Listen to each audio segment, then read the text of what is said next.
डुमरियागंज से भाजपा सांसद जगदम्बिका पाल अयोध्या पहुंची हैं। उन्होंने जयपुरिया स्कूल में आयोजित बॉक्सिंग चैंपियनशिप के समापन समारोह में भाग लिया और विपक्ष पर तीखा हमला बोलते हुए कहा कि राम मंदिर अब बनकर तैयार है और प्रधानमंत्री नरेंद्र मोदी 25 नवंबर को ध्वज भी फहराएंगे। इसके साथ ही उन्होंने बताया कि जल्द ही अयोध्या से इंटरनेशनल फ्लाइट्स भी शुरू होंगी। साथ ही राहुल गांधी पर भी हमला करते हुए उन्होंने कहा कि उन्हें छठ पर्व और छठी माई का अपमान नहीं करना चाहिए था। बिहार चुनाव को लेकर उन्होंने कहा कि एनडीए 2/3 बहुमत से जीतेगा। अयोध्या जो नगरी है वो प्रभु श्री राम की है, आस्था की है, संस्कृति की है,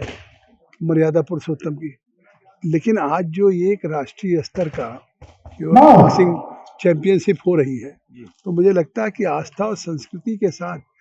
यहाँ खेल और युवा ऊर्जा का एक संगम स्थापित हो और ये संगम जो एक तरह से प्रधानमंत्री जी ने, चाहे वो खेलो इंडिया हो चाहे फिटनेस इंडिया हो, उसके साथ साथ जिस तरह से ये तेजी से,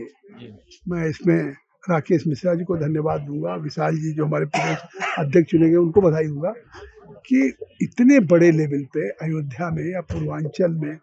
प्रदेश में इस तरह का पहली बार आयोजन हो रहा है कि जिसमें देश के सभी राज्यों से एथलीट्स आए हैं, प्रशिक्षक आए हैं, हमारे मुक्केबाज आए हैं। तो इसका एक संदेश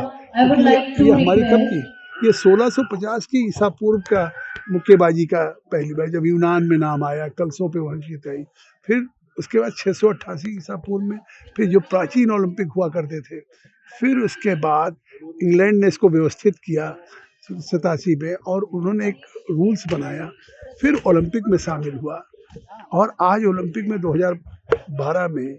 मतलब महिलाओं का भी शामिल हुआ, जिसमें पहली बार में ही मैरी कॉम वहाँ पे कांस्य पदक लेके आई, 2008 में विजेंदर कांस्य पदक लेकर के आया।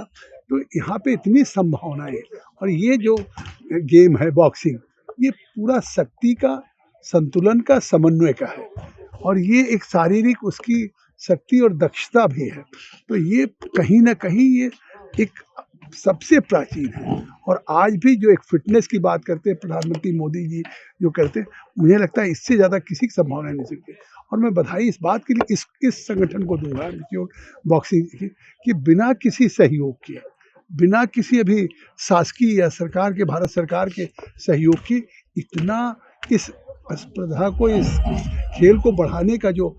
काम शुरू किया है, ये बधाई के पात्र हैं। और मुझे लगता है कि आने वाले दिनों में ये एक प्लेटफॉर्म मिल रहा है ग्रामीण क्षेत्र में जिनके पास शक्ति है, दक्षता है, लेकिन उन्हें वो पंच नहीं आता करना, उन्हें वो जो बॉक्सिंग का एक है, तो इससे आने वाले दिनों में निश्चित तौर से दुनिया में अभी जहाँ 1 मेडल लेके आ रहे हैं, 2 मेडल लेके आ रहे हैं, हमारे पिछले में 6 लेके आए, तो मुझे लगता है कि बॉक्सिंग में भी विश्व की तालिकाओं में हमारा एक स्थान बनेगा।